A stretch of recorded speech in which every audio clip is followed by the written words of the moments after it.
Saint Andrew Kim Taegon was born to the Korean nobility.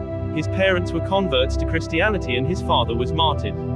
Andrew was baptized at age 15, then traveled 1,300 miles to the nearest seminary in Macau, China. He became the first native Korean priest and the first priest to die for the faith in Korea. He was the leader of the Martyrs of Korea. The 21st of August 1821, he was tortured and beheaded on the 16th of September 1846 at Syeonamteo, Seoul, Korea. He is the patron of the Korean clergy.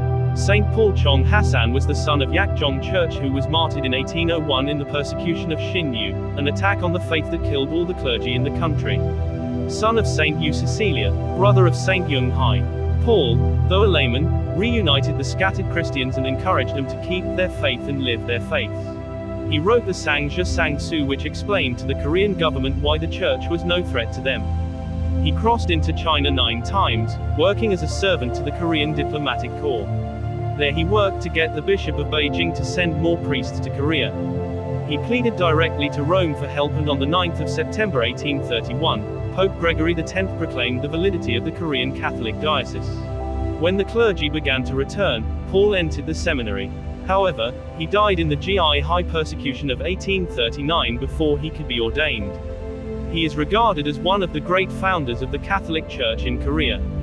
He was martyred on the 22nd of September 1839. He is the patron of the Catholic laity and various apostolates and movements in Korea. The Christian community first began to take shape when Yi Sung-hun started to study Christian doctrine by himself and was eventually baptized and given the name Peter in 1784. Because of their belief in the Christian God, the first Korean Christians were persecuted repeatedly, rejected by their families and suffered a loss of their social rank. Despite persecutions, the faith continued to spread. The Christian community in Korea was given the assistance of 2 Chinese priests, but their ministry was short-lived and another 40 years passed before the Paris Foreign Mission Society began its work in Korea with the arrival of Father Morvan in 1836. A delegation was selected and sent to Beijing on foot, 750 miles, in order to ask the Bishop of Beijing to send them bishops and priests. The same appeal was made to the Holy Father in Rome. Serious dangers awaited the missionaries who dared to enter Korea. The bishops and priests who confronted this danger, as well as the lay Christians who aided and sheltered them, were in constant threat of losing their lives. In fact, until the granting of religious liberty in Korea in 1886, there was a multitude of disciples who shed their blood, in imitation of Christ our Lord, and who willingly submitted to death, for the salvation of the world. Lumen Gentium, 42. Among those who died and later labeled as martyrs, were 11 priests and 92 lay people who would be canonized as saints. Bishop Laurent Imbert and 10 other French missionaries were the first Paris Foreign Mission Society priests to enter Korea and to embrace a different culture for the love of God. During the daytime, they kept in hiding, but at night they traveled about on foot, attending to the spiritual needs of the faithful and administering the sacraments. The first Korean priest, Andrew Kim Taegon, prompted by his faith in God and his love for the Christian people, found a way to make the difficult task of a missionary entry into Korea. However, just 13 months after his ordination he was put to death by the sword when he was just 26 years old, and the holy oils of ordination were still fresh on his hands. Paul Chong Hasang, Augustin Yu Chin-gil and Charles Cho Shin-chol had made several visits to Beijing in order to find new ways of introducing missionaries into Korea. Since the persecution of 1801, there had been no priest to care for the Christian community. Finally, they succeeded in opening a new chapter in the history of the extension of the church in Korea with the arrival of a bishop and 10 priests of the Paris Foreign Mission Society.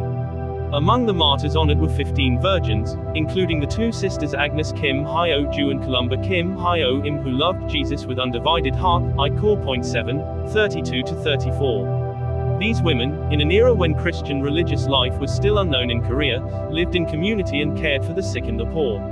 Similarly, John Yi Kwan Heil died a martyr's death after having lived a life of celibacy and consecrated service to the church. It is also important to recall in a special way some of the other martyrs who were canonized that day. Damien Nam Myon Hayek and Maria Yi Yon Hui were models of family life. John Nam Chong Sam, though of high social rank, was a model of justice, chastity and poverty. John Pak Hu Jehu, after he lost his parents in the persecutions, learned to survive by making straw sandals. Peter Kwon Tugin, who devoted himself to meditation. Anna Pakagi, who, although she did not have a deep grasp of Christian doctrine, was wholly devoted to Jesus and his Blessed Mother, and finally, Peter Utachol, who at the tender age of 13, bravely confessed his faith and died a martyr. More than 10,000 martyrs died in persecutions which extended over more than 100 years. Of all these martyrs, 79 were beatified in 1925. They had died in the persecutions of 1839, Kihei persecution, 1846, Pyongyang persecution, and 1866, Pyongyang persecution. In addition, 24 martyrs were beatified in 1968. Altogether, 103 martyrs were canonized on the 6th of May 1984 on the shores of the Han River and in view of the martyrs' shrines at Syeonamto and Cholchusan, where they went to their eternal reward.